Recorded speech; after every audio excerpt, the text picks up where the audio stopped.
அனைவருக்கும் வணக்கம். உங்கள் அனைவரையும் லைஃப் ஸ்டோரி இந்த பழக்கத்திற்கு அன்புடன் அழைக்கிறேன்.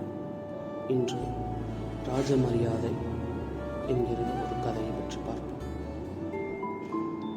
அவர் ஒரு சமூக சேவகர். ஒரு நாள் பணி முடித்து நள்ளிரவு வீட்டுக்கு சென்று கொண்டிருக்கிறார். ஒரு சுரங்கப்பாதையை கடக்கும்போது திடீரென அவரை வழிமறித்த திருடன் ஒருவன் கூரிய கத்தியை காட்டி, உன் பரிசை என்னிடம் கொடு, முரண்டு பிடித்தால் உன் குரல் வழியை அறுத்து விடுவேன், அதை நான் பறிக்க நேரிடும் என்று மிரட்டுகிறான். திருடனை பார்க்கிறார் இவர். அவனுக்கு அதிகபட்சம் 18 முதல் 19 வயது தான் இருக்கும். டீனேஜ் வயது. அவனிடம் பதில் ஏதும் பேசாமல் அவனிடம் தனது பர்ஸை ஒப்படைக்கிறார் அந்த நபர். அவன் தப்பியோட முயற்சிக்கும் தருணம் அவனை கூப்பிடுகிறார். தம்பி, ஒரு நிமிஷம். நீ இரவு முழுக்க இதே மாதிரி கத்தியை காட்டி எல்லார்ட்டையும் பணம் பறிக்கிறதா இருந்தால் இந்த கோட் உனக்கு தேவைப்படும்.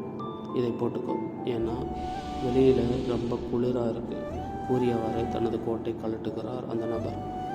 திருடனும் ஒரு கணம் குழப்பம். இவரை வித்தியாசமாக பார்த்து, நீங்கள் ஏன் இவ்வாறு நடந்து கொள்ள வேண்டும்? இவர் ஒரு படி மேலே போய், நீ பசியுடன் இருக்கிறாய் என்று நினைக்கிறேன். உனக்கு ஓகே என்றால் நாம் இருவரும் பக்கத்தில் ஏதாவது ஒரு கடையில் டின்னர் சாப்பிடலாம் என்றார். அவன் இன்னும் அவரை நம்பாமலே பார்த்தான். இந்த வயதில் ஒரு சில 100 ரூபாய்க்காக நீ ரிஸ்க் எடுத்து உன் சுதந்திரத்தை அடகு வைக்கிறாய் என்றால் நீ ஏதோ கஷ்டத்தில் இருக்கிறாய் என்று நினைத்தேன். உனக்கு விருப்பம் இருந்தால் டின்னருக்கு வா என்றார் அந்த நபர். திருடனுக்கு மேலும் குழப்பம். அவர் வேறு ஏதாவது கத்தியோ ஆயுதமோ மறைத்து வைத்திருக்கிறாரா என்று அவரை சோதனையிட்டான். அப்படி எதுவும் இல்லை. அருகில் சாலையோரம் உள்ள ஒரு சிறிய ஹோட்டலில் சென்று சாப்பிடுகிறார்.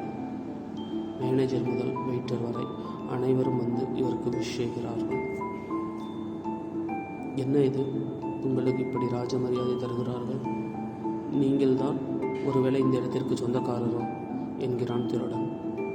இல்லை, நான் அடிக்கடி இங்கு வந்து சாப்பிடுவது வழக்கம். எனக்கு அனைவரும் நல்ல அறிமுகம். வெயிட்டரிடம் கூட பண்போடு நடந்து கொள்கிறீர்களே.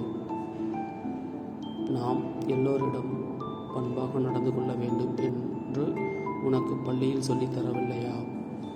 தந்தார்கள். ஆனால் அதெல்லாம் சுத்தம் ஹேம்பக் என்று நினைத்தேன்.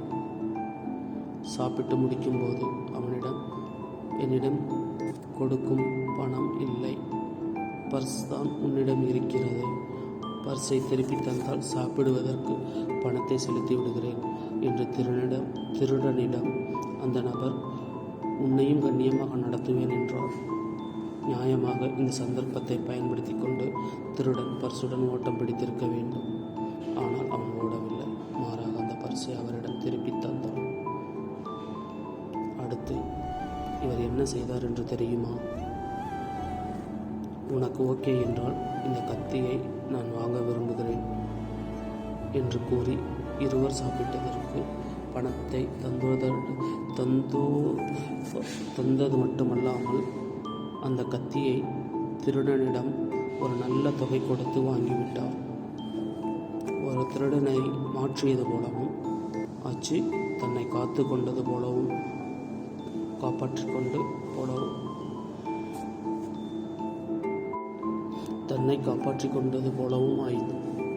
ஆயிடுச்சு. வீட்டுக்கு வந்து தன் அம்மாவிடம் நடந்தது அனைத்தையும் கூறுகிறார் அந்த நபர். மகனே, டைம் கேட்டால் நீ வாட்சையை கழட்டி கொடுக்கிற ஆள். நீ இப்படி நடந்துக்கிட்டதெல்லாம் அவன் பதிலுக்கு அப்படி நடந்துக்கிட்டதையும் எந்த ஆச்சரியமும் இல்லை. World is a mirror. நாம் எப்படி மற்றவர்களை நடத்துகிறோமோ அப்படியே தான் அவர்களும் நம்மை நடத்துவார்கள். நன்றி. மீண்டும் மற்றொரு கதையில் உங்களை சந்திக்கும் வரை உங்களிடமிருந்து விடைபெறுகிறேன். Life story. Please subscribe.